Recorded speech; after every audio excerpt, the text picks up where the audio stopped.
Okay, welcome to the fourth lesson in the Introduction to R sequence. This is called data types. We're going to start here with vectors and modes. So this is a quote from the Art of Programming in R textbook. Vectors are the R workhorse. It's at the heart of the R language. And that's really because, if you remember, this is a completely mathematical language. So the point of programming here is to do computational math versus some other programming languages that are going to be much more general purpose. So everything really, the vector is really at the heart of nearly everything we do in R. So a vector is a list of values.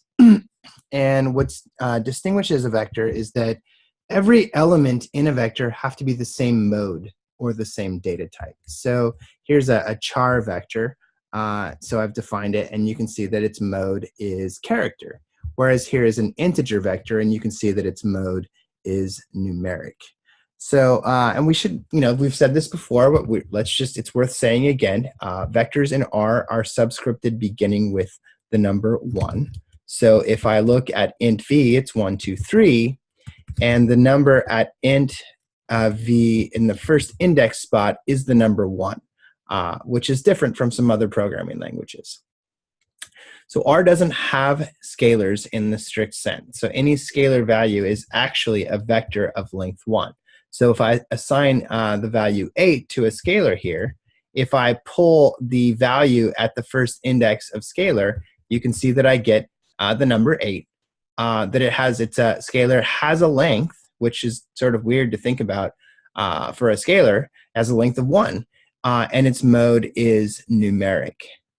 Now strings in R, strings are just character vectors.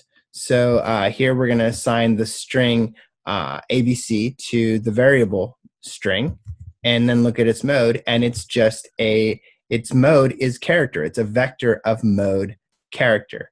And we can use the command paste to concatenate strings in R. So we've got the variables h and w assigned to the strings hello and world, and we can concatenate them together with the command paste.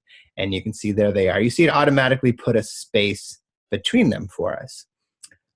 Here I'm actually assigning some lines from a poem by William Blake to the variable Blake, and then I can print them out, and you can see that it's all in a single line.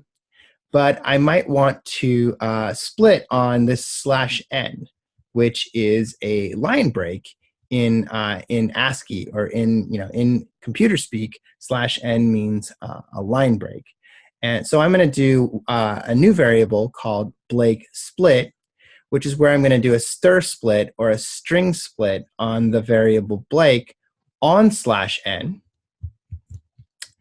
And then I am going to do a for loop where I unlist the values in Blake split, which is going to have the effect of changing the split values into a vector that I can iterate over.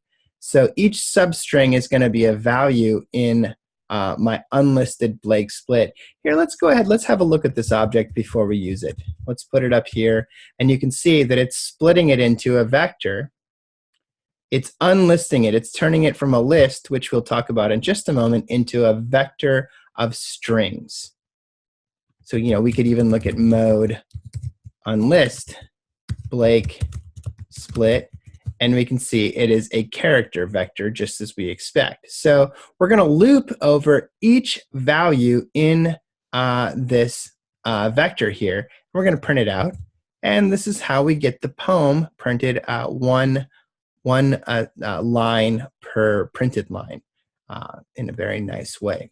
So R additionally has a type called a matrix. So a matrix is, in the math sense, is a rectangular array of numbers. We saw these in the Introduction to Linear Algebra sequence. So a matrix in R is a vector that has 2 additional properties. Now it has a number of rows and a number of columns. I can create one. We've seen this before using the rbind command. So it's going to create a matrix by binding these vectors into new rows in the matrix. So you can see here I am. I've got each of these vectors becomes a row. So 1, 2, 3 is the first row. 4, 5, 6 is the second row.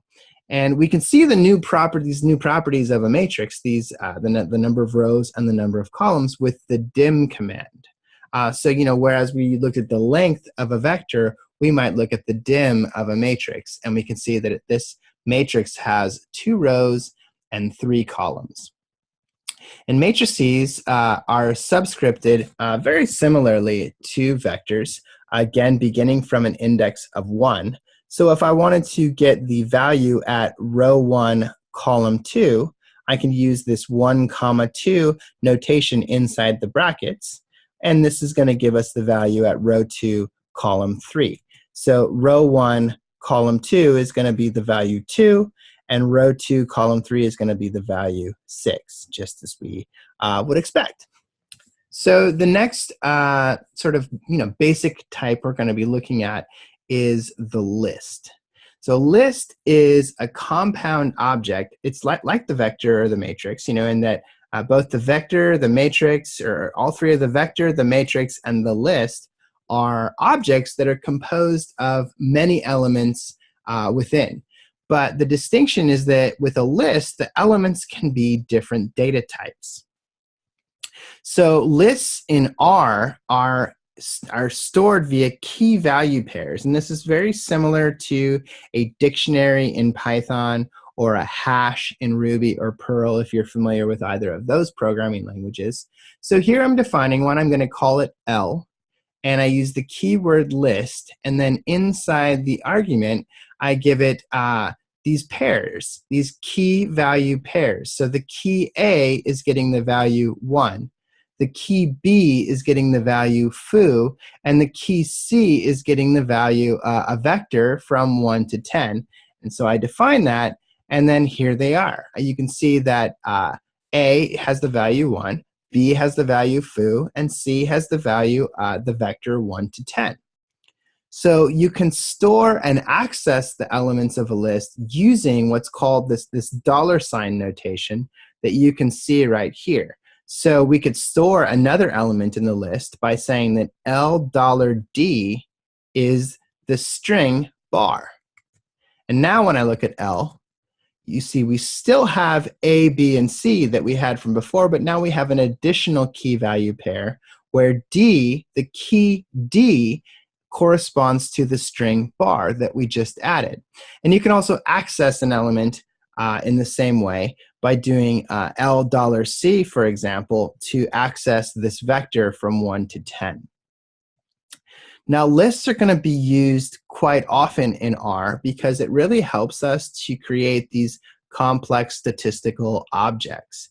And this object is actually really important. Remember, R is an object-oriented programming language. So a list is really going to help us to represent the objects that we're going to be working with and creating.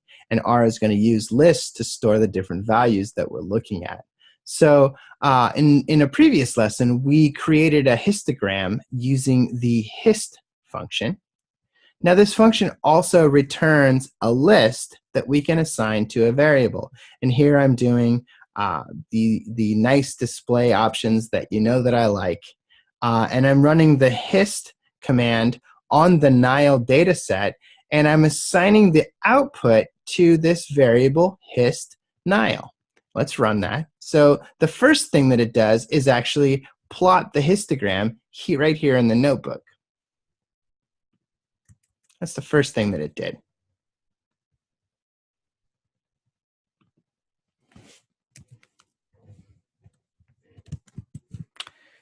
So the second thing that it did is it assigns the output of this histogram to this variable hist_Nile. And I can actually look at the output of that by just running it in a Jupyter cell.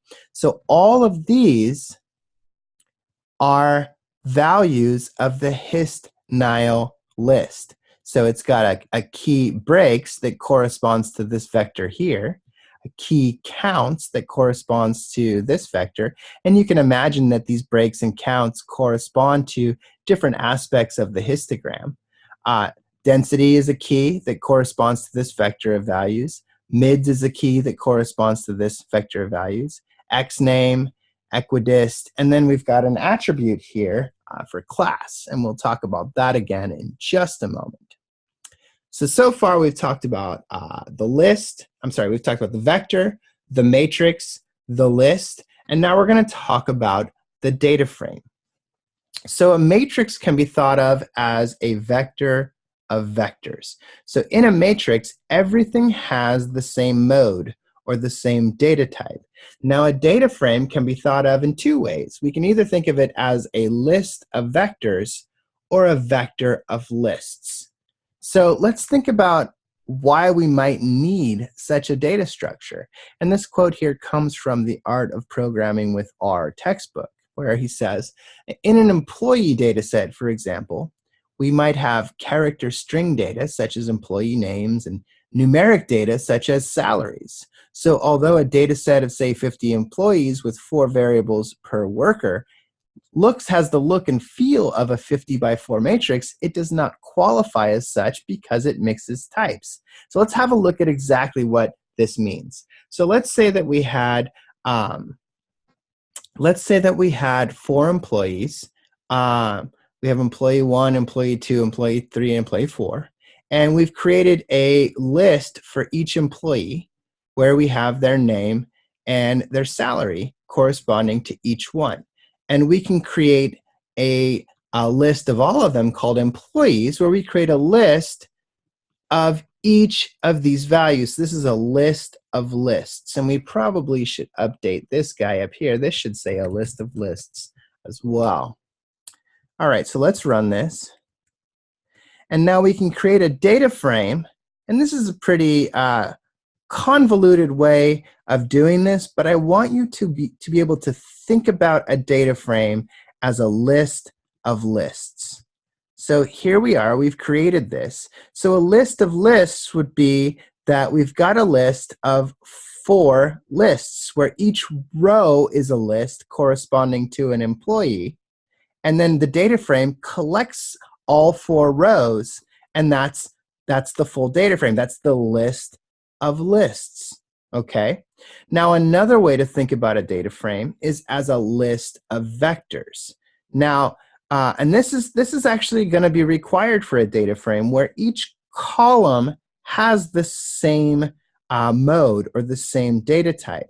So here I'm making a column called salaries, which is the 4 salaries that we had before, and a column called names, which is the 4 names that we had before. And then I'm going to create a data frame, which is a list of the names vector and the salaries vector. And you see that I wind up with the same data frame, looking at it in 2 different ways. One is where I've got each row is a list, and I create a list of each of those rows. And the second is each column is a vector, and I create a list of those 2 columns. Now you can see that the code here for a list of vectors is a lot more straightforward than the code here for a list of lists. That's because this is probably going to be the preferred way to interact with it, but I do think that it's useful to think of a data frame in these 2 different ways. You could think about a data frame row by row, or you could think about a data frame column by column. And finally, we come to classes. So R is an object-oriented programming language. And for our purposes right now, the #1 thing for you to think about with regard to R being an object-oriented programming language is that everything we'll be working with is an object, and that objects are instances of classes. And these 2 things you might not have an understanding of these 2 things, and this is something that you're really going to need to think about until you do get an understanding of what these 2 statements mean. There's a whole lot more to object-oriented programming, but you don't need to know those other things. The things that you need to know about object-oriented programming is that everything we work with is an object, and that objects are instances of classes. So we have already seen this to some extent. So we had this hist_nil object that was returned by the hist function. And this is the object that we got back when we did that. and we got back, and it has it looks a lot like a list. It has these key value pairs, all these different attributes. And so it has 5 key referenced values, right? The keys are break, counts, density, mids, xname, and equidist.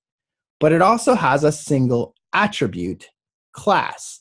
And the class of this object is histogram. So this right here, all of these key value pairs represent a histogram. And given these, we would be able to regenerate the histogram. So I got this from the histogram documentation. There's a link to it right here in the notebook. So the hist function returns an object of class histogram, which is a list with these components. And each of these is a description of what each of those lists mean.